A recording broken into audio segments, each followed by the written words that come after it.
Every day is obvious, it's non-negotiable. Stuff that, Coach Harbaugh instilled in us and he left behind, stuff that Coach Moore talks about. He won from his offense last year, now from his team. It's just like the simple demands that are required to be a leader at a high level in anything you do.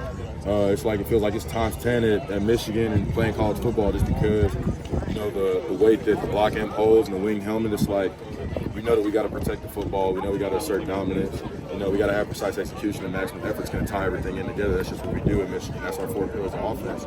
So everything that we do, we got to do it at a high level and keep those things in mind. As a potential starter, is there a deadline when you like to know who the starter's going to be, whether it's beginning of camp, end of camp? It don't matter to me. I want to know whatever it takes to win all our ball games. If I'm not the starter going into week 1, I want to know whatever I can do to help the team.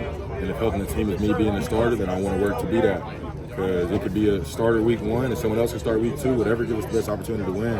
I want to be the guy that helps us, have that opportunity, give us the best opportunity. So obviously I would love for that to be me starting. What I'm going to work to do is be the starter, because in my head I have confidence that that'll give us a great opportunity to win.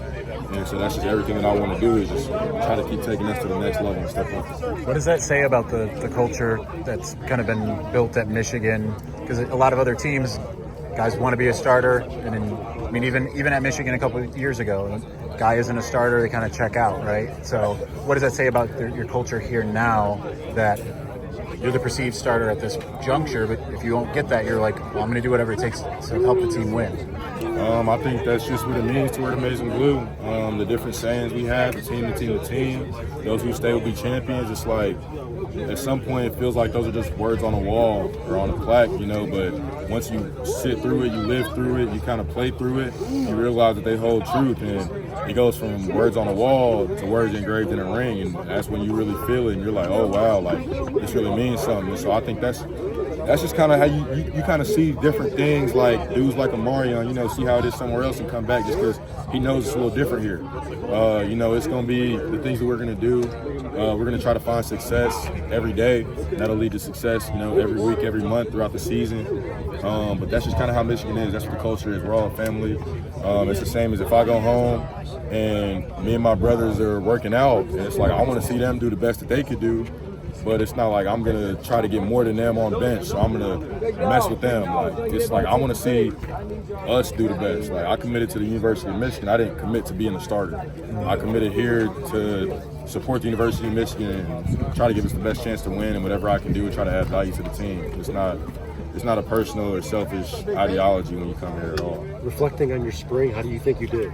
I think it was a great opportunity for me to just, throw a lot of footballs, get a lot of reps, see a lot of defenses. Shout out to Coach Martindale, just showing, throwing the kitchen sink at us at times. Like, it was great to, go against the best D lineman in the country and go against the best corner in the country. Like, those opportunities are invaluable. Like, you're never going to get that anywhere else. So it's awesome just to, get in there and play around with those guys and get some maize versus blue. Like, I think it was good just to get reps, and also being around like a bunch of other talented quarterbacks. Like, being able to learn from those dudes is really an underrated part of every QB battle that people don't realize. How much of your focal point was throwing football this spring? Because that was the knock on you, right? You hadn't thrown a ton coming into the year.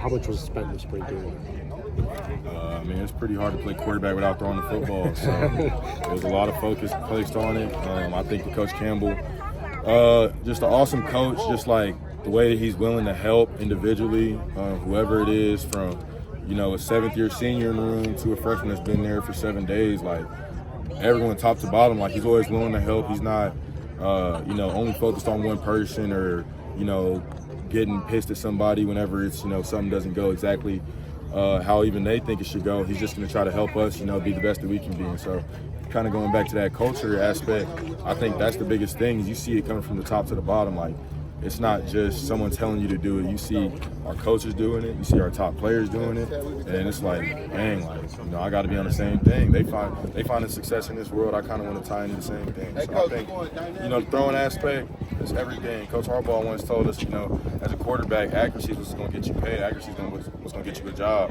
All the extracurricular, all the other stuff, it's going to, keep you that job. But at the end of the day, you're not going to get anywhere without accuracy. you know, like shooters get like 500 free throws up or whatever. Is there a baseline like that, like the quarterbacks do that you do? Something that you like make sure you do every day. I guess how do because quarterback's such a hard job to simulate, right? Like you can't get hit until you're hit, and you're certainly not getting hit in the offseason. How do you get better at being a quarterback?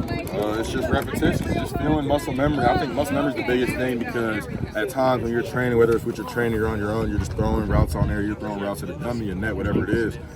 You kind of want to focus on certain things mechanically, and whenever it comes down to like routes on air, really one-on-ones, any type of team competitive setting, you don't want to have to think about those things. So it's like building the muscle memory of, you know, kind of inverting your hip and getting that association between upper and lower half and different things like that, and feeling your mechanics and your throwing motion, and just kind of correcting those little things so that whenever it's time, the bullets are flying or whatever it is, like, you don't have to think about it. It's just second nature. I think that's the biggest thing with shooters doing the same stuff. You know, they got a stationary target. They're just putting the ball in the net, which is pretty tough. I think I can't shoot at all, but whenever we're throwing, I mean, they got a basketball net. I got Coastal Loveland. It's a pretty big target. So, you know, just finding a way to, you know, give them a chance to touch it. Like Coach Campbell says sometimes, you know, just give them the repetitions with the guys especially. That's what it is. Sometimes it'll be like you're throwing routes on there. You're getting – make sure you get 2 completions on the slant, 5 completions on the out, whatever it is, but making sure that you're not doing it until you get it right. You're just doing it until you can't get it wrong.